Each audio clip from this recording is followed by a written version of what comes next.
Welcome to this week's episode of Zero to a Million, brought to you by Unstack. I'm your host, Zach Rego, and today I'm joined by Steve Wiideman, president of Wiideman Consulting, an SEO agency specializing in consulting, training, strategy, and procurement. Also the host of the Unbottleneck podcast. Steve, thank you so much for joining me today. Thanks, Zach. Great to be here.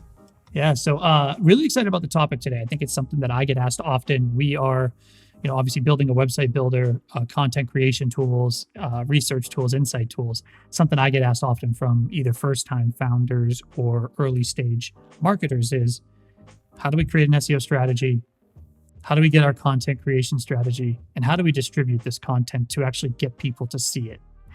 So I want to spend some time chatting with you on that. But before we jump in, I'd love a little bit of background into how you've built your consulting company and kind of where you started with digital marketing and SEO. Sure. Yeah. My background stems nearly 22 years now in digital marketing, starting as a webmaster, building these silly websites with big bevel and embossed buttons and scrolling marquees, and had to evolve if I was going to continue to get payments from freelance projects I had. So I learned digital marketing. At the time, we didn't have SEO, right? Google hadn't even really existed yet in 97. So we were doing internet marketing and website promotion, figuring out ways to get other websites to share our websites, which, as Google did launch, turned out to be a big signal for them in their keyword rankings. So so I learned from some of the pioneers back in the day, the Aaron Walls and Bruce Clays and Danny Sullivans of our industry. And we, I put together a little ebook that I thought originally was supposed to be my own little checklist. Here's my checklist on design and development and promotion. And I ended up kind of putting that into an information product that took off back in like 2005, as it finally got done. And then from there, I picked up, some pretty exciting positions with companies like Disney. So I was the SEM account manager for Disneyland.com and Adventures by Disney. And part of the Adventures by Disney role entailed having to do not just paid search, but having to do some SEO because the site was all Flash. So, that was kind of my biggest project, and I had to prove to my boss that I could do it. Once he had enough evidence that I knew what I was doing in SEO, we were full throttle on trying to get traffic to that site through organic search. I did the agency thing for a few years after my department moved to Celebration, and decided, I'd really like to be closer to home with my family. And so I hit the streets near our house and knocked on doors and got enough business to be on my own. Was just an independent consultant for a few years. A friend of mine came in one day and said, "Hey, is there anything I can do to help you?" And he became my assistant. And between the two of us, we were working out of my garage for the first couple years, as young entrepreneurs do. And we had some referrals. We made some calls. We ended up getting some really exciting clients that included Public Storage and Skechers, some pretty reputable brands. And from there, we had an agency come in that said, "Hey, could you sort of incubate our SEO team, like hire them and bring them in to help us so we can grow our digital marketing agency with an SEO arm?" And so we ended up getting an office here in 2014. At the time, we were working with also with Meineke Car Care Centers. And we had such a great experience in having people in an office, and the synergy and the culture that we created. We decided to just incorporate and become a business. So in 2015, we went from being Steve Wiideman, SEO nerd, right, to being Wiideman Consulting Group. And since then, it's really been client focused. And this is the first year actually that we've taken a pivot from being the agency's agency and the enterprise SEO outsourcing consultancy to actually being a company marketing ourselves and putting ourselves out there. So it's been a really exciting challenge, I think, for us, because we're always so focused on helping others, and now we get to do it for ourselves. The energy with the team has been amazing. So if anyone's thinking about doing their own thing and leaving that corporate world behind and doing something on the entrepreneur side, I can tell you that the culture that you'll build in the team makes it worth it for sure. That's amazing. Yeah. I mean this in the nicest way possible, but you're like a dinosaur in digital marketing. I am. 22 I was years just called ago. that in the call this morning. It's so funny. Well, there's a nickname for you. No, that's amazing. I mean, 22 years in digital. I mean, I feel like I think about I've been in digital marketing for 10 years, nine and a half years. And just the way it's changed in that time frame, like you've seen just an incredible evolution of not only websites, but SEO strategies, search engines, the number of search engines that have come and gone and and redefined themselves. So, I'm sure you've had to either pivot or redefine your strategy many times over, and then with every new client. What are some of the core functions of like Steve's checklist for building out a SEO strategy as you're building a website or thinking about a go-to-market strategy? Sure. Well, it's actually pretty simple. The hardest part before you even get into it, though, is figuring out who's going to do it, right? If it's the owner of the company, and that owner now has to become an SEO expert and do a full SEO strategy themselves, there's a lot of work and there's a lot of personalities that you're going to have to take on. My best suggestion, if you're bootstrapping and don't have a huge budget, but you need to build an SEO strategy, bring in an intern, right? And say, look, I'm the digital marketer and you're my right-hand man, right? You can't have an intern come in to take a full position, right? That's not how it works. But if you're leading the charge and you're providing the checklist and the project management system, and that person is helping you and doing some of the grunt work, that could alleviate some of the effort required. So if I were to have an ideal team, or if I were to say, hey, I'm gonna put some money into SEO this year and bring in a team, even if it's part-time and they're only working 5 hours a week, my team would consist of somebody who is a technical expert, somebody who can really work on the type of website I have, whether it's Shopify or WordPress or something custom. I'd have a dedicated writer who's going to help me to create sales content to attract customers from search, as well as marketing content to attract links and build authority. I would have somebody who does outbound and off-page type work like social media and networking with other websites to collaborate on projects that could result in traffic both ways. And then somebody who's a data geek, somebody who can look at Google Analytics and whatever SEO suite you decide to use to look at those reports, not just of how we're doing, but of how our competitors are doing and what's working for them, so that strategy continues to be massaged and improved over time. And then I'd work with each of those team members to build specific key performance indicators. Hey, web developer, every month I want you to show me how you're improving the time that a user spends, reading some of this marketing content on the pages because it's easier to read and better. The conversion rate, the visitors who come and how many of them become customers, right? I want to see that rate improve every month. Our speed, Google keeps talking about how important speed is. Every month, show me how you've taken the speed to be even faster and what tools you might need to make that happen. Like there's a new one called Nitro Pack that the whole world is jumping on, and we'll talk about that tactical stuff later, but Nitro Pack and Cloudflare are a quick fix right now for those websites that use WordPress that have to get ready for this big Google update that's happening.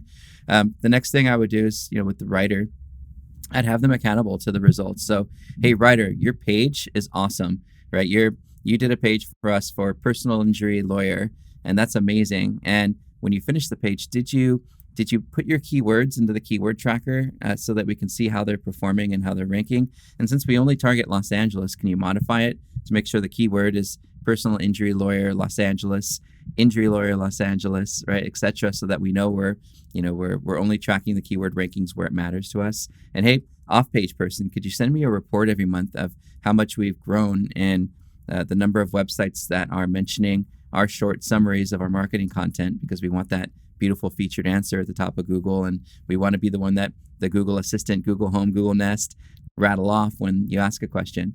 And so if you hold all of those team members accountable to their specific key performance indicators, then every month you do your little round table. Everyone brags about what they were able to do to improve their area of digital, and then in the next year you're rocking. So the strategy that goes into all of that, though, once you've got those team players in place, starts with that technical audit, right? We take a look at our website, our audit template. It's actually available in our course that we have. And I'd mentioned before the call that your listeners are more than welcome to take that course for free. Just use code SEO Steve. That's my little handle in social. And the site's Academy of Search. So feel free if you'd like to take any of our courses right now.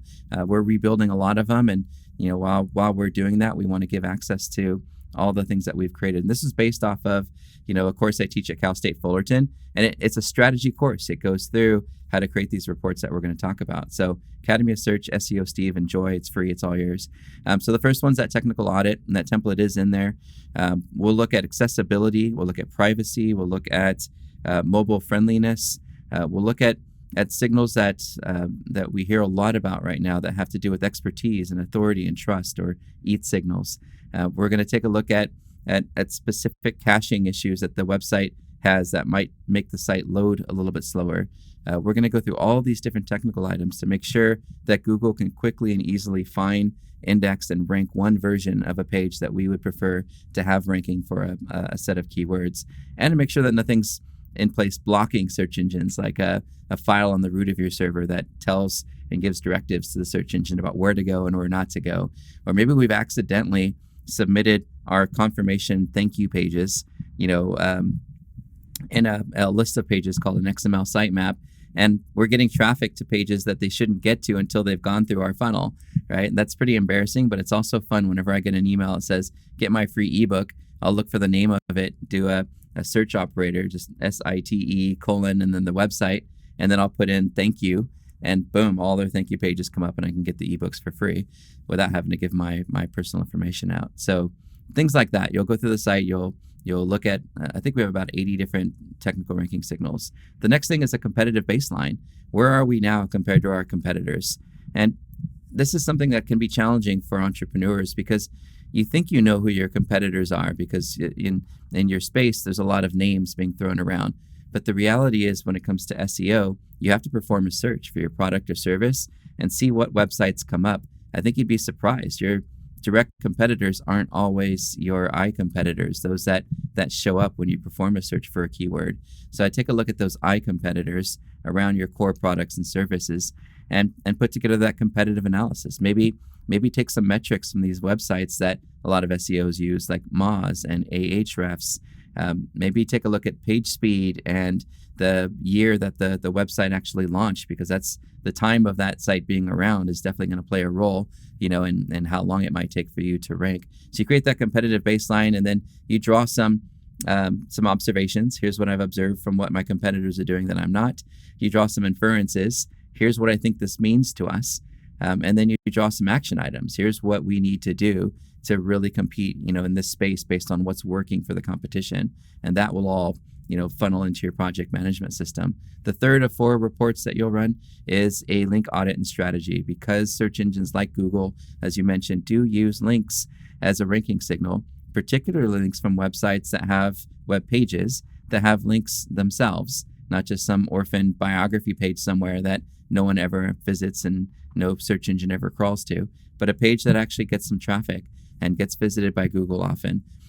Particularly a page that's relevant to what you do that could send you referral traffic, right? So we'll look at where our current links are, what links might be a little bit unnatural or suspicious. Perhaps we had a ambitious intern who went out to Fiverr and bought 10,000 links to our website to try to help us. And now we've got to clean that up. So we'll put that list aside and say, okay, this is our link cleanup project. And then we might look at where all the competitors are getting links, maybe even take 20 or 30 of them and research them using a tool like Ahrefs, and then run a pivot table to see which ones come up the most often. Like, oh my God, 9 out of 10 of our competitors all have links from this industry news website, and we don't. Right? So we should really do something with that news site to see what we could do to drive some referral traffic and help our SEO. So using that, we call it an intersecting link audit, right? We'll look at where all the industry competitors seem to be getting their links from and put that in our list of things that we want to work on. And then we'll come up with some really creative things that we could do that our competitors haven't thought of. It could be something as simple as a glossary or a definition section where you really expand upon words that are used in your industry with video and images and examples, so that you can start to get people referencing those, making your site authoritative on those topics. It might be something like link baits. Maybe we'll create something that just gravitates link through comedy, through usefulness, through data, right? Maybe examples would be Progressive had a Dress Like Flo campaign for Halloween. If you want to dress like Flo from Progressive, go to this page and you can download pictures and things that you can cut out for badges. It shows you all the things that you need to dress like Flow. It was a link bait campaign. It was a page created to get other websites to link to ours. So come up with something creative. The other thing is just thinking about common sites that are related to your industry. You can do things like you'd mentioned directories. You can put your industry in quotes and then the word directory in quotes into a Google search and see what comes up. Unfortunately, a lot of web directories don't seem to get links themselves to the actual directory pages. So the pages themselves that are linking won't necessarily drive as much SEO value as you'd hope. But if it's an industry directory like lawyers.com or Avo or Justia, heck, maybe even Yelp, right? You're still going to get traffic from it. So it's worthwhile. But I would put my energy into getting links on pages that I know are going to actually get linked to themselves, because that's where the most sort of voting power is going to come from. And Zach, that last report is really probably the most exhaustive. And this is the one where, no entrepreneur is going to be able to do it themselves if they're trying to manage their business and finance and sales and procurement and innovation. There's just no way you can sit down and be in front of an Excel spreadsheet for 3 months straight. But it's building an information architecture or a taxonomy for your website around content that people are searching for related to your product or service. And you'll do the same thing that we talked about in link building. You'll go to SEMrush and you'll put in all of your competitors one at a time. You'll exclude their brand name because we're not going to try to outrank them for their own name. Thanks to the Google Hummingbird update, Google's pretty smart at figuring out who should be ranking for the brand names. So we're going to take all that data, run that same intersecting report, but using keywords this time instead of links. We're going to look at the ones that come up the most often. We're going to eliminate the ones that have like 10, 20 searches a month and focus on those that have reasonable volume. And then we're going to start to separate them. When we did this for Applebee's, it was, okay, these all seem like chicken related items. Let's put this in a chicken tab. These are specials, offers, deals, discounts, holiday promos. Let's put those in a promos tab. And so we'll start to separate all of those different themes into their own worksheets within a workbook.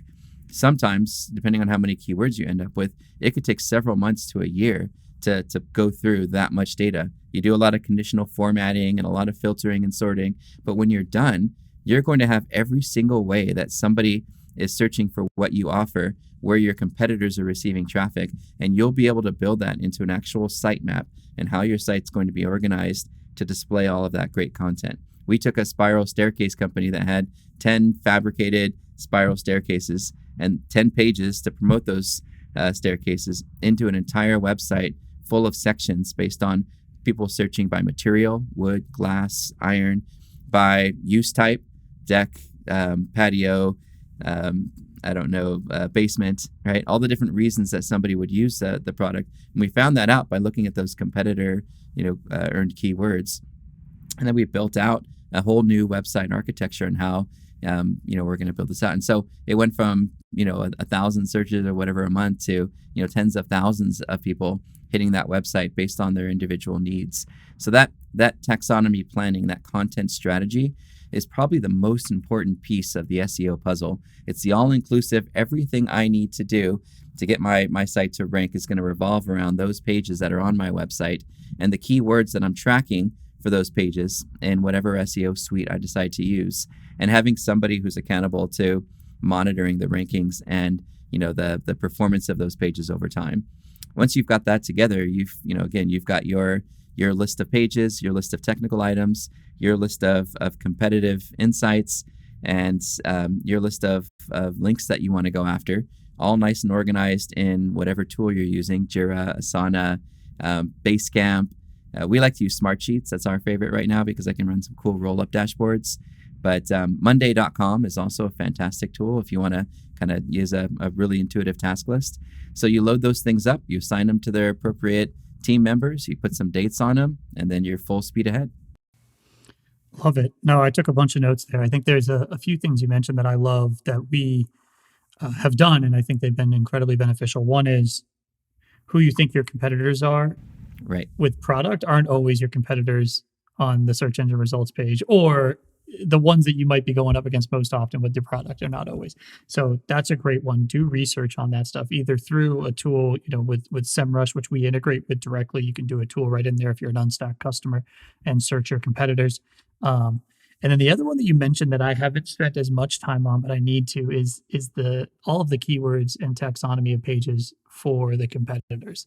And spending time really looking at them. We do a lot of keyword research based on what we believe we should be ranking for, as opposed to ingesting ideas from the competitors and then That's so targeting them a common. little bit more appropriately. Right. And I think that's a great place to start. It's going to save you time in the long run, because you're getting, you're getting the gears turning by seeing what your competitors have already spent time building up ranks for. One question I have for you on that front is, you kind of got this like volume, right? So you get the estimated monthly volume and you've got this difficulty score.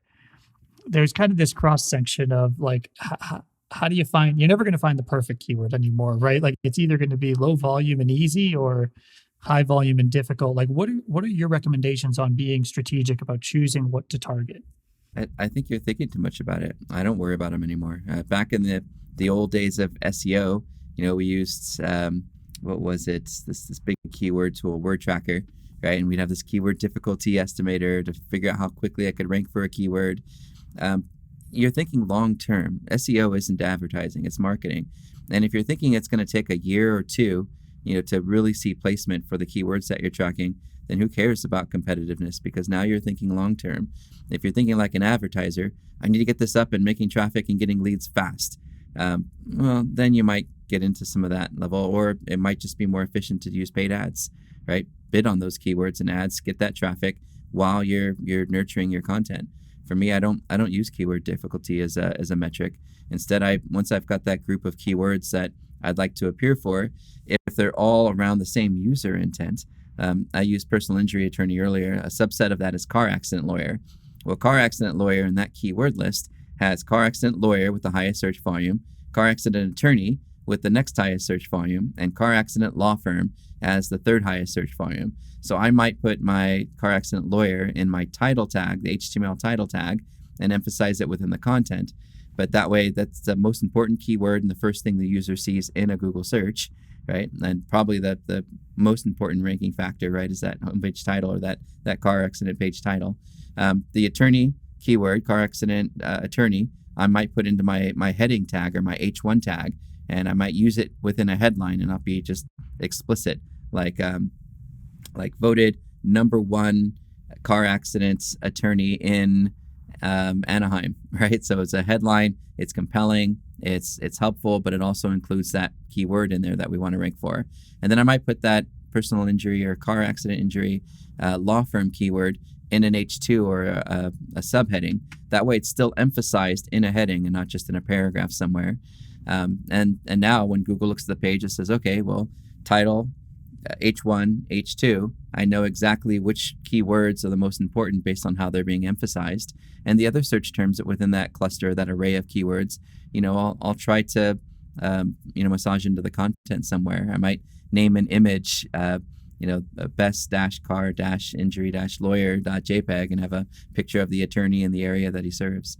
So I think page level SEO, when you're looking at a specific page and trying to get it to rank, is always around focused on the volume of searches. Now, you also have to think about the user's intent, right? If somebody did a question search like, what is a car accident lawyer? That might not be somebody looking to hire someone, and I might not use that keyword on that page. I might use it as a sub page underneath it, or maybe even an FAQ section lower on the page where I can put a little bit of special coding on it. If you go to schema.org, right, there's all sorts of codes that you could use to tell search engines a little bit more about that content. I might use some of those either as subpages or as FAQ, and Google in turn will show that FAQ in the search results right below my listing, compelling people hopefully to click on my listing more often than my competitors, which is one of those three main ranking signals: the relevancy of my page, the relevancy based on external signals like off-page SEO and links, and the user behavior signals of users actually searching, clicking, and staying on our website over time. So I think that could be a big win. Again, if you're looking at the keywords intent and not over optimizing for a upper funnel keyword on a sales page. I think it's very distracting for a user. They get to a page like, hey, I was looking for an attorney and I got an article. What happened? Or, hey, I was looking for an article and I got some sales page. So it's important to at least look at the context of the word to understand what the intent is. And if you're not sure, just search for it. See what shows up. Are they sales pages or are they information pages? And that should help you to, design where that goes. But so yeah, we broke out of site level taxonomy planning and we drilled it down just to a specific page and how we use those keywords to to amplify our position over time. And it's not set it, forget it. You're going to keep watching those words in your rank tracker and you're like, you know what? In 6 months, I've moved up to position 11 and I'm stuck. Well, what do we got to do? I don't know. Let's try internal linking to that page a little bit more from blog posts and other pages on our website using that keyword and see if that amplifies the signals as Googlebot crawls through our website to try to figure it out. Let's see if we can get some more mentions of that word in our brand, and some of the things that we're doing off the website so that Google finds our name and those keywords a little bit more often over time. 6 months later, you look back, check it out. We're number 4. We're getting closer. Great. We're doing all the right things. Let's keep doing it. And another year from now, we might be number 1. And sure enough, 2-3 years down the road, if you continue that pattern of effort, you probably will have that top position. I love it. It's a lot of the stuff you mentioned. Interestingly enough, Unstack makes really easy in our page builders. So any of our customers listening, take the time to be thoughtful about this stuff, either putting in the title tags, what are your H1s and H2s. Our FAQ section is already built with the right, JSON LDs and schemas to rank appropriately. So be filling those out and creating those pages. We tell everybody that day one. If you're even pre-launch, fill out your FAQ section and just have it indexed on your site. So be doing this stuff. I think Steve nailed it. There's generators for that too, right? You can just go to Google and do schema generator and find all sorts of free tools that you can just put in the info, click submit, and it spits out all the code for you, so you don't have to be a coder. Yeah, no, so it's huge. Take the time to do that stuff because it's better to do it now. Every day that goes by, you're wasting a day, 1 year, 2 year down the road where you could potentially be number 1. So jump on that stuff soon. You've mentioned a couple of these mistakes, Steve, and you actually corrected me on one that I've made. Biggest mistakes people make when developing an SEO strategy. You mentioned the thank you page one. That's interesting. I'm going to start looking for that when I'm talking to folks. But other things you feel like people are totally missing the mark and could use a little guidance. Yeah, I think a lot of it stems from off-page strategies. I think it's so easy to just do a Google search for link building services and find an agency, a company, a Fiverr, right, that can do this sort of thing. But they're using a lot of outdated practices. Google made several updates to their algorithm, particularly in 2012 with their Google Penguin update, that not only ignores some of that effort to just kind of spam your link all over the internet, but can also penalize you. You can actually see a manual action in Google Search Console.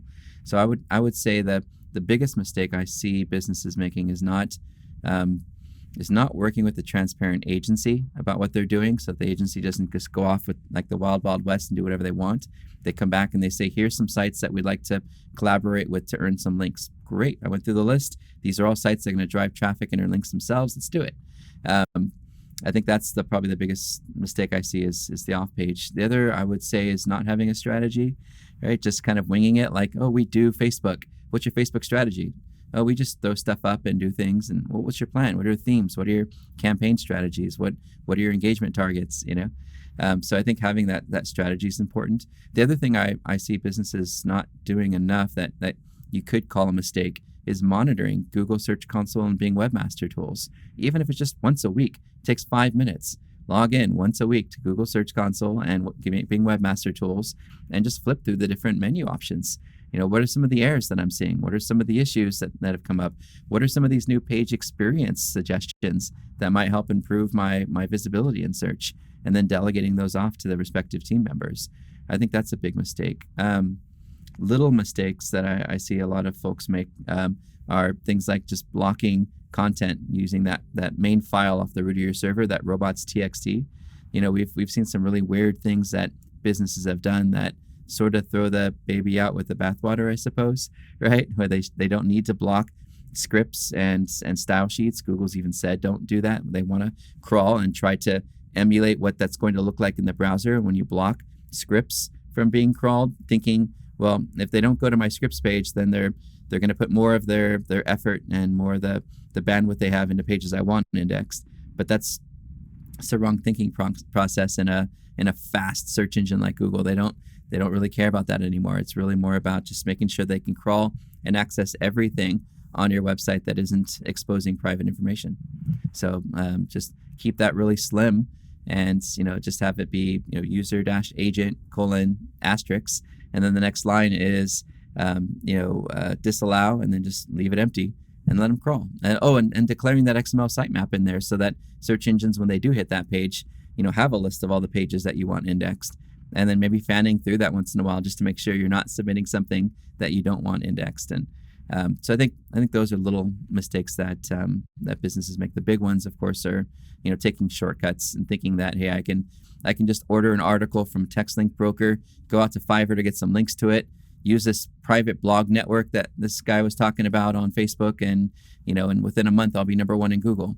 And even if you do get there, by the next month it'll be gone, and now you've got this permanent record on your website's history that's going to take you twice, maybe 10 times as longer to rank for a keyword because you've done all the wrong things.